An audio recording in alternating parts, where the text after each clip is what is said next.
Thank you very much, Mr. Rory. It's a great pleasure to serve under your chairmanship, and I'd want to pay particular tribute to the Honourable Member for Schlein for his fantastic speech, which has really framed the problem that we're dealing with today. I'm very happy to encourage interventions from anybody. I'm sorry to hear that we won't be hearing from the Honourable Member for Cheltenham, who has an enormous amount to contribute on this debate, and he can always intervene on me. I'm going to touch very briefly, with your permission, Madam Chairman, on firstly the issue of public protection, secondly try to take a concrete example from Bedford Prison of how short-term prison sentences actually work in reality, then going to touch on the alternatives to prison, and then going to talk about the prison regime. But if I can begin with the subject of public protection. In the end, this isn't a subject that can be approached in anything other than the greatest, profoundest degree of seriousness. In the end, almost the most fundamental duty of our government is to protect the public, and in particular to protect the public against crime. So whatever we're talking about today, we begin, across the House from all parties, with a fundamental understanding that crime is wrong, that crime can inflict unspeakable misery on a victim, and you only have to think, in recent events, at victims of knife crime, innocent people slashed up in the streets, victims of burglary, victims of sexual offences, to see why we must begin with absolute horror and abhorrence at crime. And in addressing it, we need to combine our desire to, quite rightly, punish people for committing crime, to deter more people from committing crime in the future, to rehabilitate them, change their behaviour, to protect them from the public, and to pass a strong message that we will not tolerate this misery against the public. So it is very important when we're talking about this that nobody on any side of the House is in any way questioning the horror that crime imposes on victims. But it's also important to look at the reality of what's happening in our prisons. So last week, I was in Bedford Prison on Thursday talking to a man, and I said to him, "How long have you been in for?" And he said, 3 weeks. I said, "Is this your first time in Bedford Prison?" He said, "No, I was here 8 times last year." I said, "How could you possibly be in Bedford Prison 8 times last year?" He showed me his arm.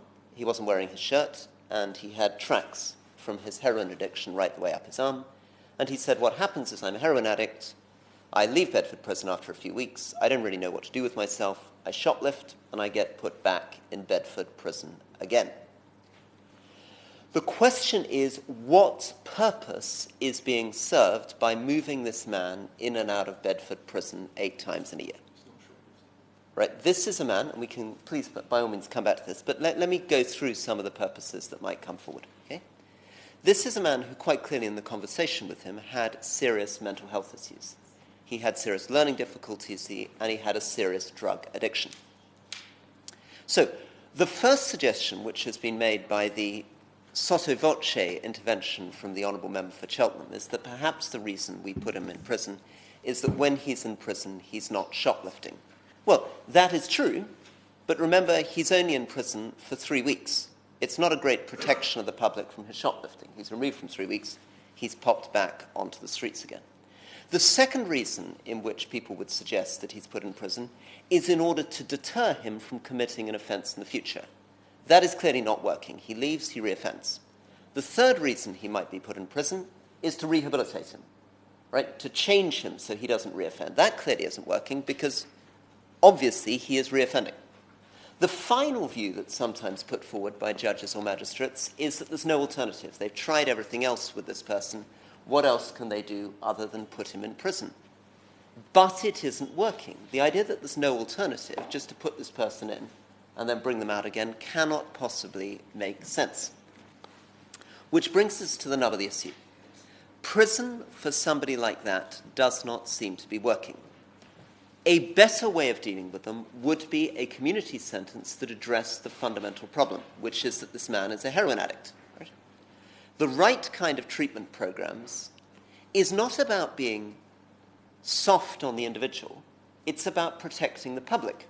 If you can turn his life around so that he's not coming out and reoffending 7 more times in a year, that is that shop protected, that is the public protected from the misery of crime. It is also worth bearing in mind that we need to think about the prison itself.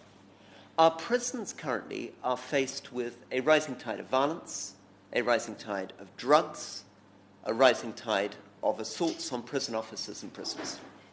An enormous amount of this is driven by the short-term prisoners. The way that these drugs get into prison are often with prisoners bringing them in, often inside their bodies. The people who are coming in and out of these prisons most frequently are, of course, the short-term prison sentence prisoners. People like this who are coming in and out 8 times a year. By definition, if you've been put in prison for 20 years, you only have one opportunity to bring drugs into prison. If you're going in and out on a short sentence, you are really contributing to this flow. Furthermore, because you're not in prison for 20 years, you don't have the same incentives to engage with the regime. Somebody who's in for 20 years will often settle down, focus on work and education. They need to make a life in prison. Somebody in for a few weeks simply doesn't have the same attitude towards prison. Therefore, from the point of view of a prison governor or a prison officer, the people that they are spending an enormous amount of time with are these short-term prison sentence prisoners. And this actually also relates to self-harm and suicide. You are at your most vulnerable in prison on your first night in prison. It's very destabilizing going into a prison. That's where a lot of the self-harm and suicide happens. So a lot of the focus of the prison officers are going into these people who are coming in and out for a few weeks. But it's very difficult to do much good for them. In Durham Prison at the moment, the average length of stay is 10 days. 10 days cannot possibly be long enough to get someone into an education program, get someone into a work program, get them into a drug treatment program. Prison is, and should be, a very, very serious thing. It's very expensive. It costs more in certain cases than sending someone to Eton. It's incredibly complex to manage. You're dealing potentially with people who could be terrorists, who could be murderers, who could be sex offenders. You're having to deal with a very complicated regime, moving people in and out of cells, keeping them safe in prison, dealing with self-harm. Requires an enormous amount of professionalism. Having a safe, stable, decent prison, which would be helped by not having these short-term prison sentence prisoners, helps us focus on the more serious prisoners, helps us really do the professional work to turn their lives around. So if we can get the right kind of community sentence in place, make sure that these people do not get destabilized by being dragged in and out of prison all the time. Make sure we recognize that the wrong type of short sentence is long enough to harm them, but not long enough to change them. Long enough to harm them because they lose their house, they lose their partner. If they have a job, they lose their job.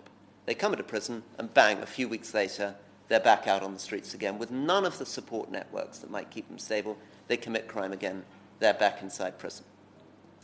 If we can find the way of working with them in the community, we can prove, and this is absolutely clear in all the research we've done, we can prove that you are less likely to reoffend with a community sentence than with a short prison sentence. If I take that man in Bedford Prison, just to illustrate this, that individual, given a community sentence, is less likely to go on to commit that 9th shoplifting offence than if they're put in prison for the 8th time. Put in prison for the 8th time, they almost certainly will go on. In fact, in 2/3 of cases, short-term prison sentence prisoners go on to reoffend. So it is actually endangering the public, not protecting the public. Now, of course, what I've talked about today is really to expand on the Honourable Member for Ishline by referring to the problem that we face. The solution to it is a much more difficult issue. We're going to have to bring parties together in Parliament. We're going to have to discuss with judges. We're going to have to discuss with magistrates. And above all, we're going to have to discuss with the public, because our primary obligation is to protect the public from crime, to show our moral abhorrence at crime, to show our sympathy for the victims of crime, but to explain that in order to protect the public, we need to be practical, we need to be focused, and one way of being practical and focused is about being honest around the problems of short sentence prisoners. And on that, I wish to give back the Honourable Member for Ishline for some closing remarks. Thank you very much indeed. Thank you, Ms. Dorries. Minister, that doesn't actually happen. Oh, I'm so sorry. In a 30-minute debate, so if you'd like to sorry. continue. I would be delighted to continue. Many apologies. Perhaps an intervention from the Honourable Member. Yes, exactly. I was going to say that. Say to the Minister, I find